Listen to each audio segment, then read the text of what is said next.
Sleeping with my husband's best friend. Did I do it? Indubitably. Do I regret it? Not a chance in hell. I had plans for his ass the moment I met him. I could tell by his stance that he had quite the substantial meat packet in his satchel. And like a lady at the groceries in the 90s, I demanded a sample. I had to GPS the coordinates to my own home. I was in that nigga's grass for so long. I only came home long enough to watch this dingy, dented, high-mileage meat mallet, and back out the door I go to again.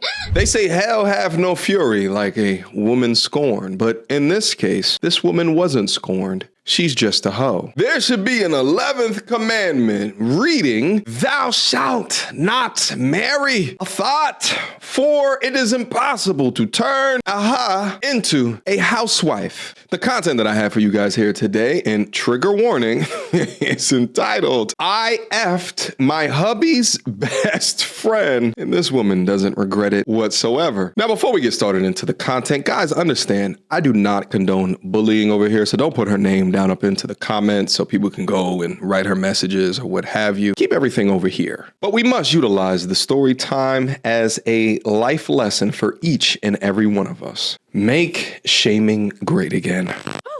I fell in love with my husband's best friend. Made a video about it. It blew the fuck up. Got a ton of questions and comments, and I'm here to give you an update. So, sleeping with my husband's best friend. Did I do it? Yes. Do I regret it? No.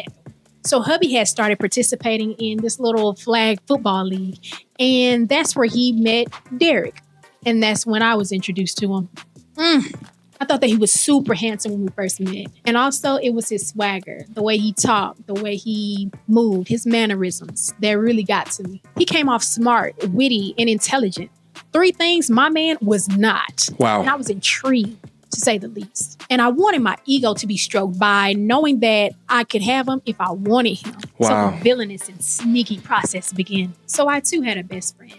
And I knew that if my sneaky little plan worked and I used her in it, she wouldn't be offended because she was on the same time I was. Wow. So after coming up with my plot, I convinced my hubby to get me on a phone call with Derek. There's a couple of things I quickly want to point out. Number one, she has a whole best friend, right? She said that the friend is on the same type of timing, which is why I tell you guys so often, don't only just judge the woman in the relationship, but also judge the friends that she surrounds herself with. If the girl is claiming that she's a good girl, but literally all of her friends are hoes, she's goddamn lying to you. Secondly, her admitting that she just wants to put herself in a position to know that she could get the man if she tried is the same type of energy that fuels thoughtness and wholeness all over the internet. It's the search for validation.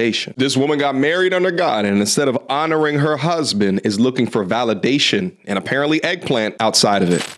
And of course, our first convo was under the guise of him linking up with my best friend. We'll call her Angel.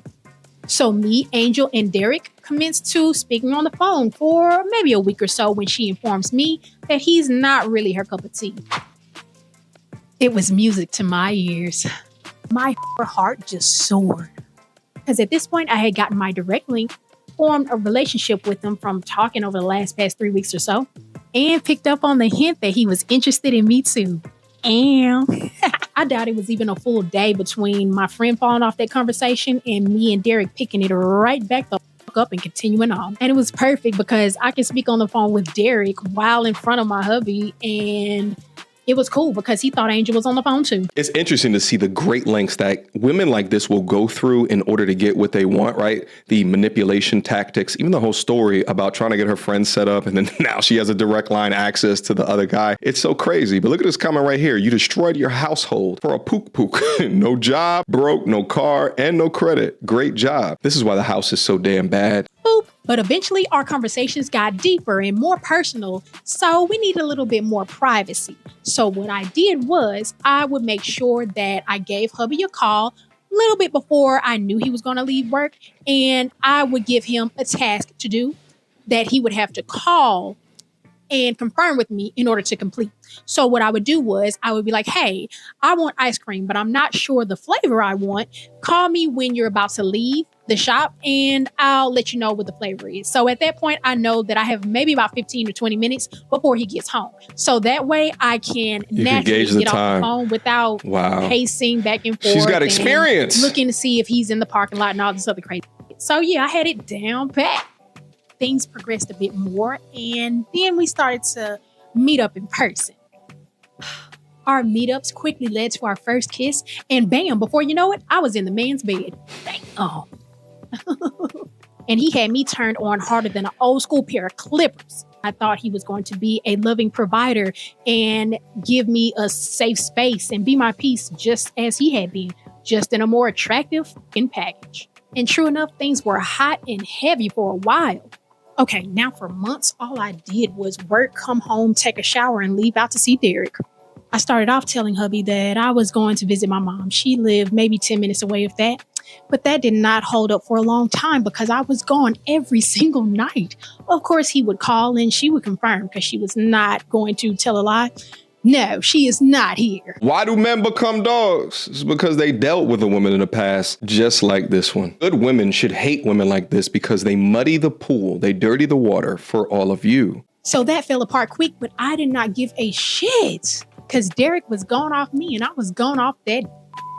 I actually remember hubby one time calling me in the middle of the day, which he never did when he was at work. So it was a little bit off-putting, but he got suspicious. It was literally in the middle of a climax with Derek. And I was very disturbed, but not so disturbed that I did not reach my peak. Okay. Wow. But one thing about the truth is it always seeks the light of day. So one night me and Derek were together and he misplaced his wallet and could not seem to find it anywhere.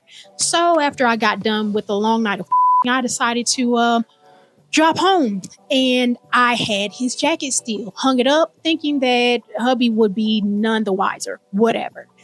Hubby comes back, bam, in the living room where I was sitting, and he has the jacket, and he's like, I know who you've been fucking. Wow.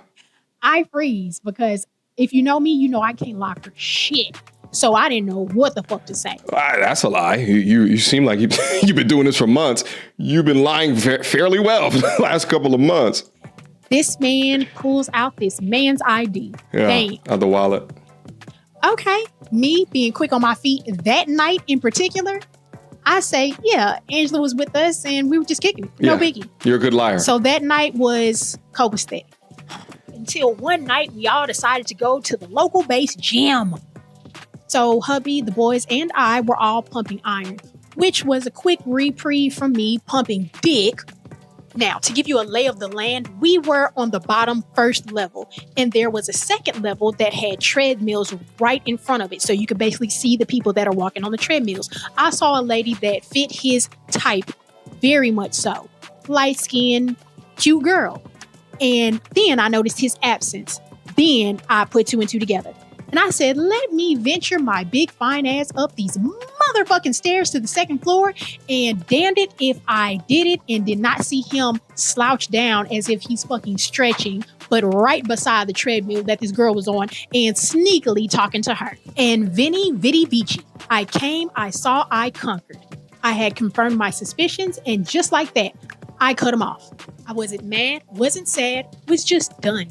Until I got wind that he wasn't so damn done with me. It's actually sort of endearing that she admits to what she was doing was whoring, because that's exactly what it is. Maybe not with cash payments, but payment with invalidation. But it is some crazy shit to be a married woman upset at your side dude for talking this. Like, ma'am, you're in this situation because you're a cheater, he's a cheater, or rather he's okay with cheating with his best friend's wife, which is some low down, deplorable shit. But yeah, to get upset at that is wild. Without haste, I about faced and made a quick exodus out of the gym and did not answer any of his calls nor texts for that whole night. Skip scene to the next evening where I was peacefully doing my hair in the mirror when I get interrupted by hubby. He's giving me his phone. I put my ear up to the phone and you can guess who it was. I was in utter shock. You literally called my husband's phone to speak to me? Wow. Mind blown. Derek commenced to over-explaining and begging my forgiveness, and also kind of hinted at the fact that he was not above telling my man if we don't get this together again. Now, this is the part where the chickens came to roost, and the fallout was ugly. So not even 30 days later, and I mean, we are hot and heavy, heavier than George Foreman in his prime. I mean, attending church services together, going to family functions. Basically, everybody knew about us except for hubby. Then bam, around 7 o'clock one night, I get wind that hubby is at that same gym with Derek's cousin, We'll call him Didi. And I hope he sees this video because he been a bitch. Ben. Now, Didi had accompanied Derek and I to many events. He even walked in on us doing the do before. So he could damn sure confirm that the relationship was deep. The backstory on that is we all had gone to high school together. And Didi had just accompanied us to church where he had gotten saved. Now, I was so scared that Didi had invited hubby to the workout in order to spill the beans. But Derek assured me, Didi ain't like that. Want to guess what Didi was just like? That. Because Didi commits to tell that man all he knew. Every single thing. In detail. And you can guess why he did. The good Lord told him so. Every man on this planet needs a Diddy in their life as a friend, not the Diddy that's being prosecuted for S trafficking. Not that Diddy, but the Diddy within her story. Far different Diddies. What's also crazy about this is that she's apparently a church girl, right? Yeah, so I don't care if they deep within the church. They still could have the propensity for the actions like this. Bump them being a churchgoer. The evidence that I need to see is within the hairline right here, as you can see on her. I see glue on head, and I think always this type of woman. Now you tell me what scripture reads, thou shalt snitch for the riches of the kingdom. Bitch, don't you dare blame that on the holy biblical. Anyways, then boom. Where in the scripture does it read, thou should cheat on husbands? Yo, this is so ridiculous. Next thing I know, Derek and hubby are kicking it together. And I just knew what was going on. Wow. I was basically getting aired the fuck out. And the next scene cuts to me at my mama house, trying to get right with the Lord. And I just can't seem to claw my way up out of the bullshit. Because guess where these niggas stop next? You guessed it. My mammy house. Derek proceeds to tell my mother in detail our sexual acts. Poor K, my nigga, poor K. Considering that the side dude would talk filthy like that to her mom, and listen, I'm not saying she don't deserve it, but but considering that he did, so if he did that to the mama, then he obviously shared every minute detail with the husband. That in conjunction with this man called the husband's phone to talk to you on some, I don't give a F, I'm gonna crash out to get deep within these adulterous yams one more time. You might have a crazy man on your hands. And after that, hubby moves all of my things back to my mammy house. Good. Back to my mammy. Get the stepping. And he moves around the corner from there to his mom's house. And for like a month, I was a reborn Christian. All I did was listen to Kurt Franklin. I was at this man's mammy's house begging him on bended knee to just come back and give me another chance. Take me back. I mean, I wouldn't relent. Take my thought ass back. Wasn't giving in. Good. Like I said in the beginning, I haven't been single since second grade, and I was not about to be dickless in Seattle. So I hit your boy D. Nope. Ooh, I almost said his name. The side dude. So I hit my boy Derek back up. Well, he never stopped calling in the first place. But I relented, and we just got into a full-blown relationship. And for the next 6 months, I worked my butt off while he cruised around in my new model Explorer. Most days he came to pick me up late. Called my job incessantly during my working hours. It's crazy. And on one occasion, even came to confront my boss for over an hour, thinking that me and him had something going on. He wasn't wrong, but still, my nigga, chill. Because, honey, you knew who I was when you first came into this. A whore. Yeah, we all knew that. And, you know, I can smell the STDs from here. But what this self-hating young woman is teaching me, and when I say self-hating, I'm looking at them fake ass eyes that she got on. But what she's teaching me is that, you know, there's no limits to a psychopathic demon witch Delilah Lilith. There's just no stopping them, right? Like you can get on bended knee, sacrifice everything within you, right? Like sign a contract which ties half of your assets to her, and she could be looking at a Derek from across the way and try to upgrade to him. Videos like this should be shown to men as a curriculum within their final year in high school, right? We can call it the thought practicum, right? And and we could have discussions there about how to avoid the common everyday harlot because they might destroy your life. Well, let's see what else Crazy Derek was doing. A lady of the night, a scandalous ne'er-do-well. True. You knew I wasn't gonna be nothing but hell. Big He was true. Hades. The man busted my gear shift, gave me two Wow. black eyes. Oh. He stayed bringing me to a church parking lot of all places to whoop my ass. Okay. It was exhausting. From the time I woke up to the time I went to sleep at night, it was all Derek.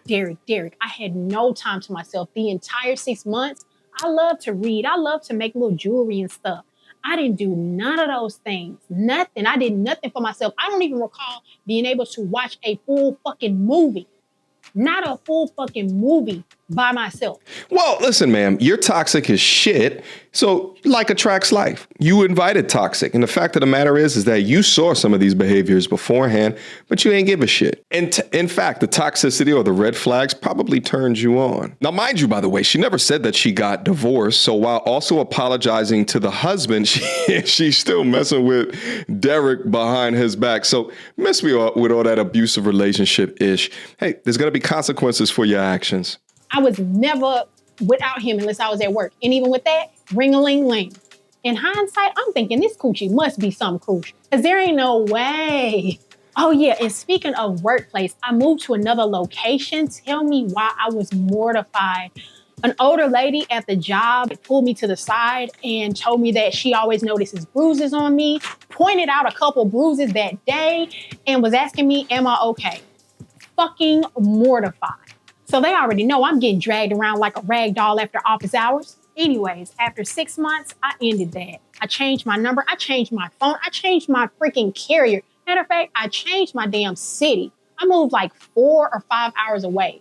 Okay, now we about to go over this speed bump. Don't even trip. I'm at home, which is my mammy house, kicking it with my best friend, Kelvin, shall we call him. When I get a phone call from hubby, he's saying we need to talk, and I'm thinking nothing of it because at this point, he's the ghost of Dick's past. Kelvin, a guy best friend. Gentlemen, take note. I cleared the room. Hubby came over. Long story short, we were back together.